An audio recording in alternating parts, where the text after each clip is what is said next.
हमारे जो बड़े बुजुर्ग थे ना वो बनाते थे पंजीरी। तो मैंने सोचा चले बना लूं पंजीरी। जो ना जो न्यू मॉम्स हैं उनके लिए भी ये बहुत ही फायदेमंद है। छोटी बच्चियों के लिए, बड़े बुजुर्गों के लिए, बच्चों के लिए ये बहुत ही मुफीद है। तो ये बिल्कुल खालिश चीज़ों से और खुश्क मेवाजात से बनाई जाती है। इसके बहुत से फायदे हैं। तो ये हमारे जिस्म की कमजोरी को दूर करती है। पट्ठों का दर्द, जोड़ों का दर्द, हड्डियों का दर्द, उसमें ये बहुत ही मुफीद है और ये हमारे जिस्म को हमारे दर्दों से राहत देती है। तो मैं इसकी रेसिपी शुरू करने लगी हूँ। तो जो सबसे पहले ना ये देसी घी लिया मैंने। ये बहुत ही खालिश और प्योर देसी घी है। ये हमारी बड़ी बाजी है, उनके गांव का खालिश देसी घी है। तो बादाम और जो खुश्क मेवाजात हैं उन सबको पहले मैं घी में रोस्ट कर लूंगी अच्छी तरह से। इसमें मैंने तकरीबन 2 टेबल स्पून के करीब जो है ना वो घी लिया है और इसको मैं गरम कर लूंगी। जब ये मेल्ट हो जाएगा तो फिर मैं इसमें बादाम डालकर उनको अच्छी तरह से रोस्ट कर लूंगी। इससे जो सारे मेवाजात हैं वो हम इसी तरह देसी घी में रोस्ट करूंगी, क्योंकि सब चीज़ों को अच्छी तरह से पका लूंगी। इनका कच्चापन दूर हो जाएगा तो फिर ये हम पंजीरी जिनसी है वो हम लंबे अरसे तक इस्तेमाल कर सकते हैं। जैसा आपको पता है इसमें सारे खुश्क मेवाजात इस्तेमाल होते हैं, देसी घी इस्तेमाल होता है, जिसकी वजह से ये बहुत हैवी हो जाती है। और जो है ना हम इसको एकदम से ख़त्म भी नहीं कर सकते। फिर ये कुछ सर्दियों में खाई जाएगी और बाकी रह जाए तो आप इसको एयर टाइट जार में डालकर अच्छी तरह से उसको महफूज कर दें। इंशाल्लाह अगर ज़िंदगी रही तो अगली सर्दियों के लिए भी हम इसको दोबारा इस्तेमाल कर सकते हैं। ये क्योंकि थोड़ी थोड़ी चीज़ें डालने से भी बहुत सारी चीज़ें बन जाती हैं। तो इसलिए रोस्ट करते हैं, फिर चीज़ें कर ली जाती हैं कि ये जो चीज़ें हैं ये पंजीरी जो उनसे ये ख़राब ना हो। तो फिर मैंने घी में जो उनसे ना वो बादाम रोस्ट कर लिए। बादाम इसमें अच्छी तरह से पका लूंगी। इनको दरमियानी आंच पे, हल्की आंच पर बनाना, पका रोस्ट करना है, तेज आंच पर नहीं। क्योंकि एकदम से अगर हम तेज आंच पर ये चीज़ें पकाएंगे तो ये एकदम से जल जाएंगी और फिर इनका जल्दी से इनकी जो ऊपर ये जिल्द है, ये जो सा छिलका है ये जल जाएगा जल्द। तो फिर उसका फायदा नहीं है। अगर हम इनको हल्की आंच पर पकाएंगे ना तो फिर ये अंदर तक जो है ना वो पक जाएंगे अच्छी तरह से। तो फिर इसीलिए इसको धीमी आंच पर पकाना है।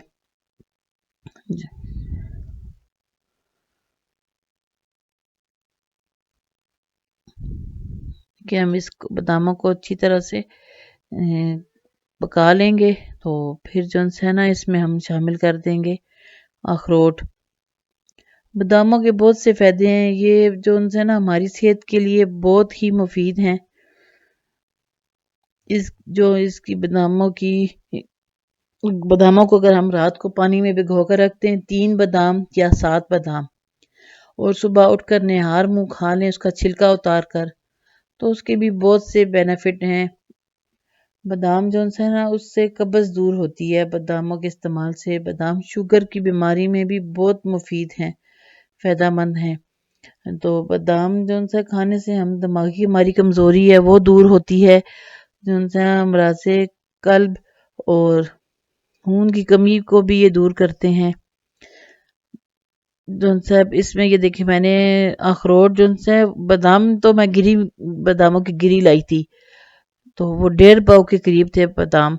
अखरोट मुझे जो गिरी थी वो फ्रेश मिली नहीं थी, फ्रेश नहीं थी देख। तो फिर मैंने वो जो है ना छिलके के समेत ही लाई, छिलके वाले ले आई थी। तो फिर उनको मैंने छीला है, तो छील के फिर मैंने वो उसकी गिरी निकाली है। तो गिरी निकाल कर तो वो तकरीबन 1.5 पाव के करीब बादाम है और 1.5 पाव के करीब ही जो है ना वो अखरोट हैं छिलका उतरे हुए। तो उसके साथ ही मैंने उसमें बादामों के साथ अब मैं इन अखरोटों को भी रोस्ट कर लूंगी। ये भी हमारी सेहत के लिए बहुत मुफीद है। जो बादाम है वो ना हमारे जिल्द के लिए, हमारे बालों के लिए और हमारे दांतों के लिए बहुत मुफीद है। इनसे हमारी सेहत अच्छी रहती है बादाम के इस्तेमाल से। और अखरोट भी हमारी सेहत के लिए बहुत मुफीद हैं। अखरोट के इस्तेमाल से ना जो हमारे जिस्म में कोलेस्ट्रॉल बढ़ जाता है ना, उससे ये होता है हमारे जिस्म में जो बैड कोलेस्ट्रॉल है, अखरोट का इस्तेमाल अगर हम अपने रोज़मर्रा ज़िंदगी में करें तो जो अखरोट का इस्तेमाल से हमारे खून में जो है ना बैड कोलेस्ट्रॉल वो ख़त्म होता है और जो गुड कोलेस्ट्रॉल है उसकी मिकदार बढ़ती है। और ये हमें दिल की बीमारियों से भी महफूज रखता है। अखरोट के बहुत सारे फ़ायदे हैं। हम अगर ये अपनी रोज़मर्रा ग़िज़ा में इनको शामिल करें इन चीज़ों को, तो इनके हमारी सेहत पर बहुत अच्छे असरात मुरतब होते हैं। जो अखरोट हैं ये हमें दिल की बीमारियों से बचाते हैं। हमारे जिस्म में जो बैड कोलेस्ट्रॉल है उसको कम करते हैं। जो अच्छा और गुड कोलेस्ट्रॉल है उसको तेज़ी से बढ़ाते हैं।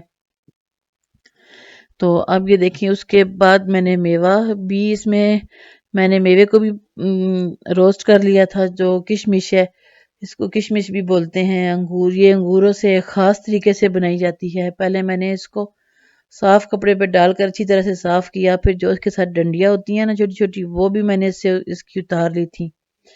अच्छी तरह से साफ कर कर फिर मैंने इसको कपड़े में डालकर अच्छी तरह से साफ किया है। जो गर्द मिट्टी वगैरह होती है वो अच्छी तरह से साफ हो जाए, तो फिर मैं इसको भी बादामों के साथ भून रही हूँ। अच्छी तरह से भून लूंगी कि ये भी अच्छी तरह से पक जाए। जो किशमिश है वो अंगूरों से ख़ास तरीके से बनाई जाती है। इससे जो हमारे मैदे की तेज़ाबियत है वो ख़त्म हो जाती है। जो हमें ब्लड प्रेशर का मसला होता है उसको भी ये ब्लड प्रेशर को भी ये नॉर्मल करने में मुफीद है।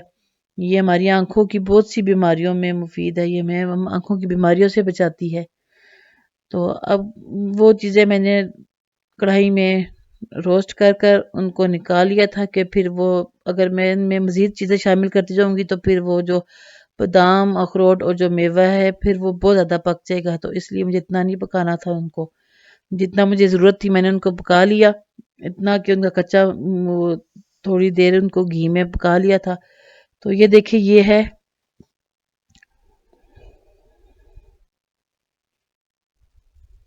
गुंद कतीरा। देखिए गुंद कतीरा ये भी मैं इसमें पंजीरी में इस्तेमाल करूंगी। इसके भी बहुत सारे फ़ायदे हैं। कमर दर्द में ये बहुत ही मुफीद है। ये जर्दी माइल सफ़ेद होता है और देखने में ये शीशे की तरह लगता है। ये ना दरख्तों पर उगता है। ये दरख्तों पर कट लगाकर छोड़ दिया जाता है। फिर उसमें से एक मादा सा निकलता है जो फिर दरख्तों सफ़ेद मादा सा निकलता है जो दरख्तों पर जम जाता है। फिर उसको ये जब वो जम कर खुश्क हो जाता है तो फिर उसको ये उतार लेते हैं।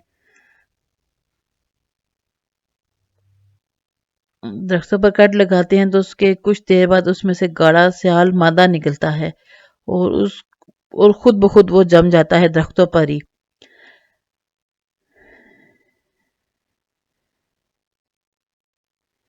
अगर हम इसका इस्तेमाल गर्मियों में करें तो इससे लू लू वगैरह जो गर्मी लगने का होता है वो भी नहीं लगती। इसका असर ना गर्म होता है ना ठंडा होता है।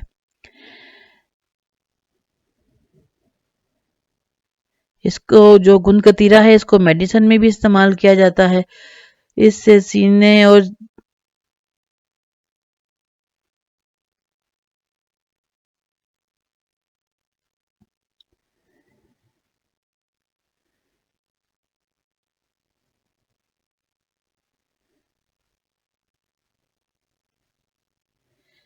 जो ये गुंद कतीरा है इसके बहुत सारे फायदे। इसका एक नुकसान सिर्फ ये है कि इससे कब्ज होती है। इसकी मिकदार जो खुराक है वो 1 से 3 ग्राम है। हमें इससे ज़्यादा इस्तेमाल नहीं करना चाहिए। इसका जो असर है वो ना ज़्यादा गर्म होता है और ना ही ठंडा होता है। ये जो अब मैंने इसमें गुल मखाने हैं वो भी इस्तेमाल किए हैं। ये भी बहुत ही मुफीद और बेहतरीन चीज़ है। इसको भी कमर दर्द के लिए और पट्ठों में दर्द और मोरों वगैरह में जो दर्द है उसके लिए ये बहुत ही मुफीद है।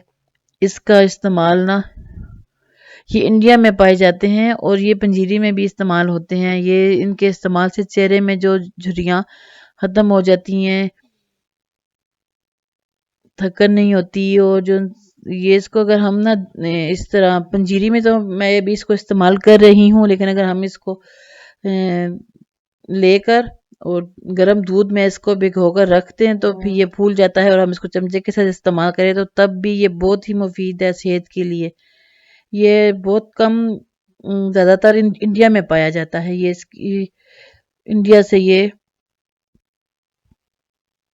इंडिया में ये पाया जाता है और ये पंजीरी में इस्तेमाल होता है। इसको भी मैं गोंद कतीरे के साथ डालकर रोस्ट कर लूँगी और अच्छी तरह से पका लूँगी। ये जब ये अच्छी तरह से रोस्ट हो जाता है, इसकी ये होता है कि ये फिर फूल कर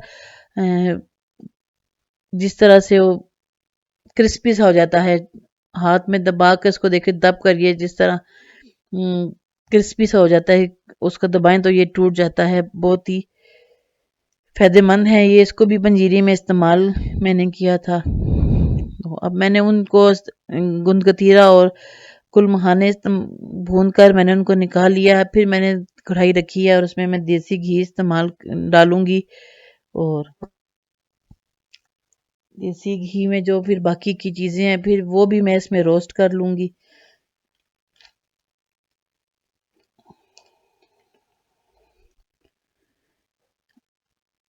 ये देखिए, ये नारियल के भी बहुत सारे फायदे हैं। ये भी हमारी सेहत के लिए बहुत मुफीद है।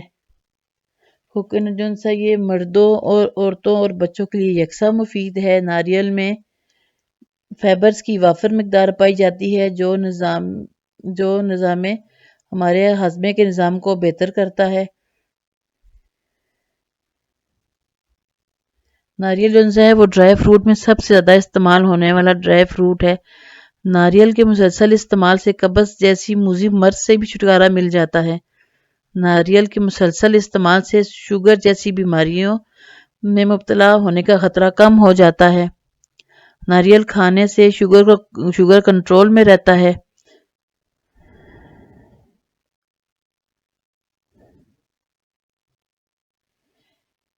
नारियल खाने से जब हमारी उम्र के बढ़ते असरात को ये रोकता है, हमारी शख्सियत को जवान रखता है।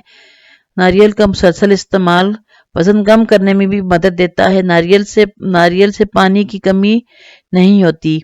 नारियल में विटामिन ई से भरपूर होता है। अब देखें, मैंने नारियल को भी अच्छी तरह से भून लिया। अब मैंने 4 मगज़ इस्तेमाल किया है। मैं 4 मगज़ को भी इसमें अच्छी तरह से घी डाल लिया मैंने उसमें, और मैं उसमें ये 4 मगज़ भी रोस्ट कर लूँगी। 4 मगज़ के भी बहुत सारे फ़ायदे हैं। ये भी हमारी जो 4 मगज़ है ना, ये 4 खरबूजे के, तरबूजे के, खीरे के और कद्दू के बीजों से मिलकर बनता है। जब आप कद्दू के बीजों के भी बहुत सारे फ़ायदे हैं, और ये हमारे जो है ना मुदाफ़ियत के निज़ाम को मजबूत करता है, बल्कि इससे नज़र भी तेज़ होती है और दिमाग को भी ताकत मिलती है। तो मैंने इसके साथ ही खसखस भी इस्तेमाल की है। खसखस को अच्छी तरह से धोकर उसको मैंने, जो उसमें रेत होती है जिसकी वजह से वो फिर दांतों के नीचे आती है तो अच्छी नहीं लगती, तो इसलिए इसको अच्छी तरह से साफ कर मैंने धो लिया था। पानी में धोकर उसको भी मैंने धूप पर खुश्क किया, और इसको भी रोस्ट कर लेंगे ताकि जो उसमें नमी वगैरह है थोड़ी बहुत वो भी खत्म हो जाए।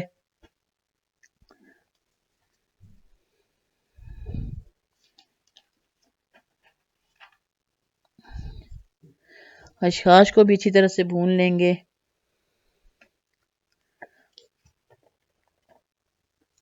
खसखस के भी बहुत से फायदे हैं। ये भी हमारी सेहत के लिए बहुत ही मुफीद है।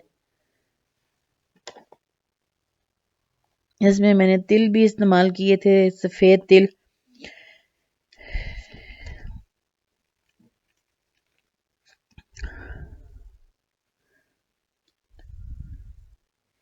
ये देखिए, मैं जो सफ़ेद तिल हैं ये भी मैं देसी घी डाल लिया मैंने, तो उसके बाद मैंने तिल डाल दिए। इनको भी मैं अच्छी तरह से भून लूंगी।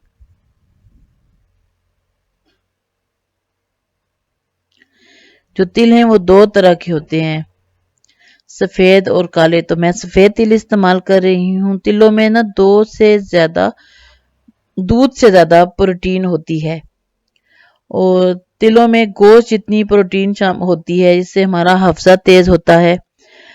तिल रोजाना खाने से नजर भी ठीक हो जाती है, कमर और जोड़ों का दर्द भी खत्म हो जाता है और ये हड्डियों को मजबूत करते हैं।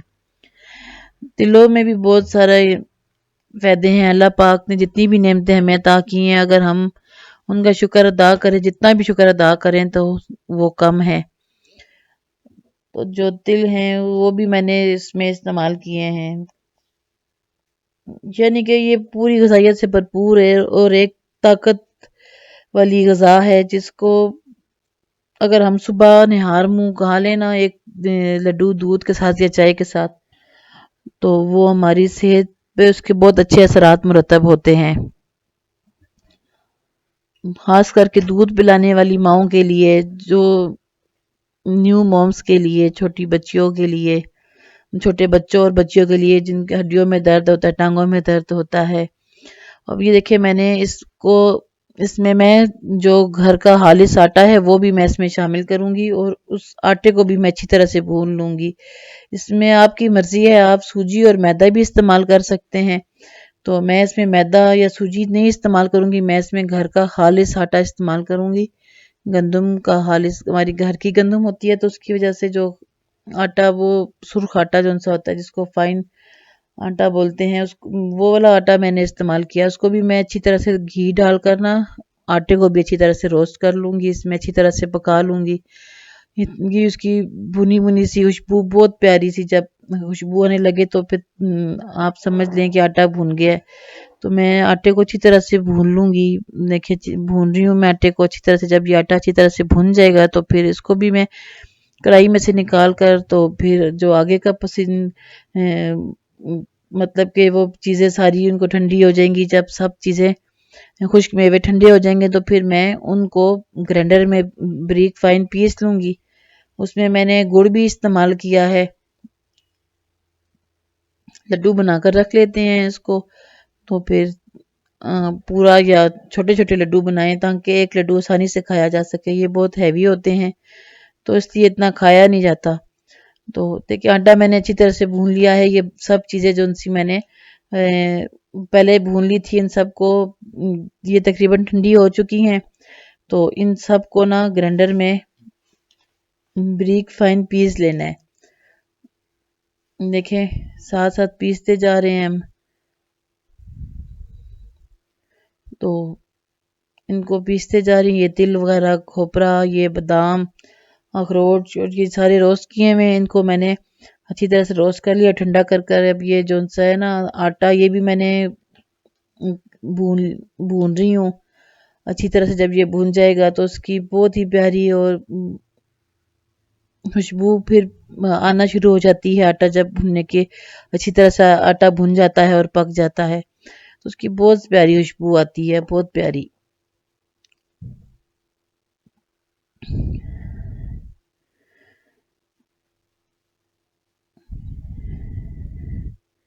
देखिए, ये जो खसखस है और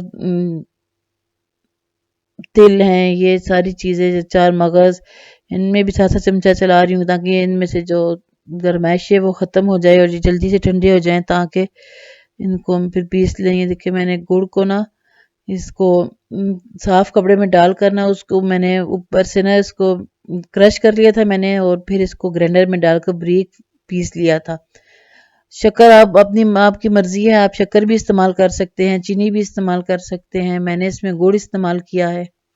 गुड़ को मैंने साफ कपड़े में डालकर ऊपर से उसको मैंने मोटा मोटा दरदरा सा पीस लिया था उस कपड़े में ही। फिर मैंने उसको ग्राइंडर में डालकर बारीक पीस लिया था। तो ये देखिए, देसी घी जो सा है ना, वो मैंने तकरीबन 1.5 पाव के करीब ही उसको मैंने गर्म किया।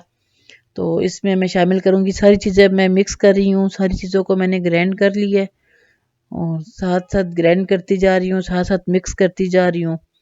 जब ये सब चीज़ें अच्छी तरह से मिक्स हो जाएंगी तो फिर मैं इनमें गुड़ भी शामिल कर दूंगी। उन सारी चीज़ों में अब देखिए, आटा इसमें मैं शामिल करूंगी, आटा शामिल कर रही हूँ। जब आटा शामिल हो जाएगा तो इन सब चीज़ों को अच्छी तरह से मिक्स करना है। जब ये सब चीज़ें अच्छी तरह से मिक्स हो जाएंगी तो उसमें गुड़ शामिल कर दूंगी मैं फिर, उसे अच्छी तरह से गुड़ को मिक्स कर कर फिर मैं इसमें देसी घी को मैं तकरीबन आधा किलो से थोड़ा सा कम मैंने उसको गर्म किया और गर्म कर कर मैंने इसमें डाल दिया। गर्म करूंगी उसमें डालूंगी और उसको भी अच्छी तरह से मिक्स करूंगी। फिर जब जैसे ये थोड़ा ठंडा हो जाएगा ना तो फिर मैं इसकी पिनिया बनाऊंगी।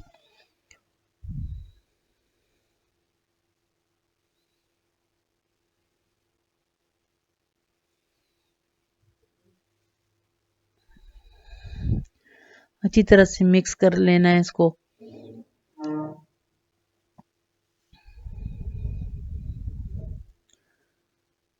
ताकि सारी चीज़ें यकसा हो जाएं और जब ये अच्छी तरह से मिक्स हो जाएगा तो फिर इसमें देसी घी शामिल करूंगी मैं।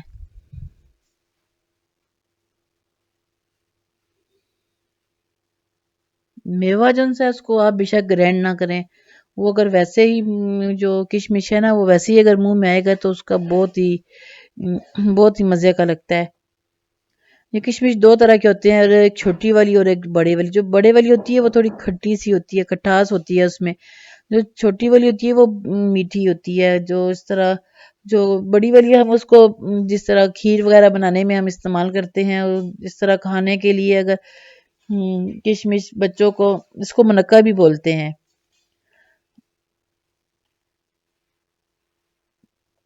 इस तरह अगर हम ये चीज़ें हम अगर अपनी रोज़मर्रा ज़िंदगी में इस्तेमाल करें तो हम इस तरह बहुत सी बीमारियों से बच सकते हैं।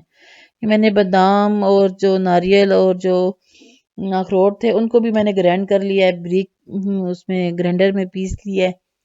तो फिर वो भी मैं इसमें अच्छी तरह से मिक्स कर दिए हैं। अब इसमें मैं देसी घी शामिल कर रही हूँ।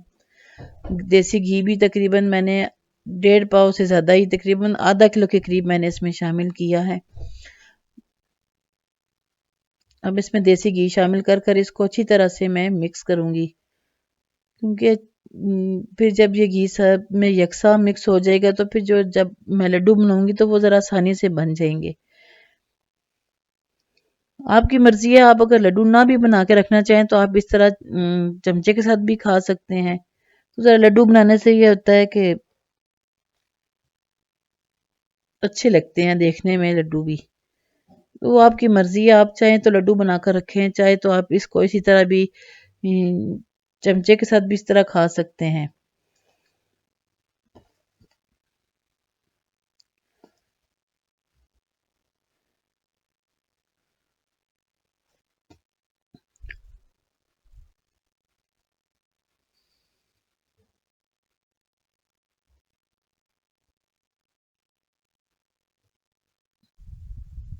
अब इसको ना अच्छी तरह से मिक्स करूंगी मैं।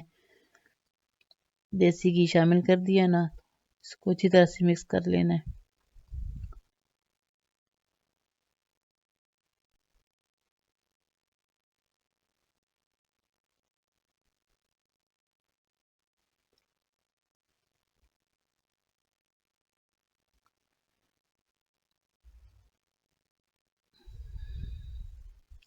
ये आपकी मर्जी है, आप इसमें आटे की जगह सूजी या मैदा भी इस्तेमाल कर सकते हैं। ये आपकी अपनी चॉइस है। मैंने तो घर का आटा इस्तेमाल किया। मैंने कहा जिस तरह सारी जो खुश्क मेवे हैं सारे खालिस मैंने इसमें डाले हैं। देसी घी भी खालिस है तो जो घर का आटा है वो भी खालिस हो। बाकी आपकी मर्जी है, आप इसमें मैदा या सूजी वगैरह भी इस्तेमाल कर सकते हैं। मैंने सूजी और मैदे का इसमें इस्तेमाल नहीं किया। अब इसको मैं अच्छी तरह से मिक्स कर रही हूँ। मिक्स कर कोई अच्छी तरह से मिक्स करना है ताकि इसकी जो सारी चीज़ें हैं वो यकसा मिक्स हो जाए। फिर इनके ये देखिए लड्डू मैंने बना लिए हैं। इनको पिनिया भी बोलते हैं और पंजीरी भी बोलते हैं। हर इलाके की अपनी ज़ुबान है। जिस तरह ये एक और जो इसमें ना मेथरे वगैरह भी डाल के बनाए जाते हैं लेकिन थोड़े वो कड़वे हो जाते हैं तो फिर बच्चे वगैरह खाते नहीं है। पहले मैंने एक दफ़ा वो भी बनाए थे लेकिन वो उतने पसंद नहीं आए बच्चों को। तो ये खाने में बहुत ही लजीज और मज़ेदार बनते हैं, खाए जाते हैं, अच्छे अच्छे लगते हैं खाने में इनका। तो बच्चे शौक से खा लेते हैं तो फिर मैंने यही बना लिए हैं। इसमें मैंने मेथरे और वो जो दूसरी चीज़ें हैं वो मैंने इसमें शामिल नहीं की। मैंने कहा बच्चे खाए नहीं तो फ़ायदा नहीं है। तो मैं इसके लड्डू बनाकर मैंने ना इसको रख दिया था फ्रिज में थोड़ी देर के लिए, ताकि ये थोड़े मजबूत हो जाएं, टूटे ना। फिर इनको टिफिन में भरकर या एयर टाइट जार में भरकर आप रख लें और आप रोज सुबह निहार मुंह दूध के साथ एक लड्डू खा लें। मैंने छोटे छोटे लड्डू बनाए हैं, ज़्यादा बड़े बनाए नहीं है कि ज़्यादा बड़े खाई नहीं जाते, बहुत हैवी होता है ये। तो आप इसको दूध या चाय के साथ ही खाएं, क्योंकि जो इसमें घी वगैरह है ना, तो फिर वो उसका बोझ नहीं बनता दिल पर, तो वो आसानी से हजम हो जाते हैं। लड्डुओं का साइज मैंने ज़्यादा बड़ा भी नहीं रखा और ज़्यादा छोटे भी नहीं, दरमियाने साइज के बनाए हैं, ताकि एक लड्डू आसानी से खाया जा सके। फिर वो आपकी मर्ज़ी है, आप जो भी साइज़ रखें। तो मैं उम्मीद करती हूँ कि आपको मेरी रेसिपी पसंद आई होगी और आप इसको घर पर लाज़मी ट्राई करेंगे।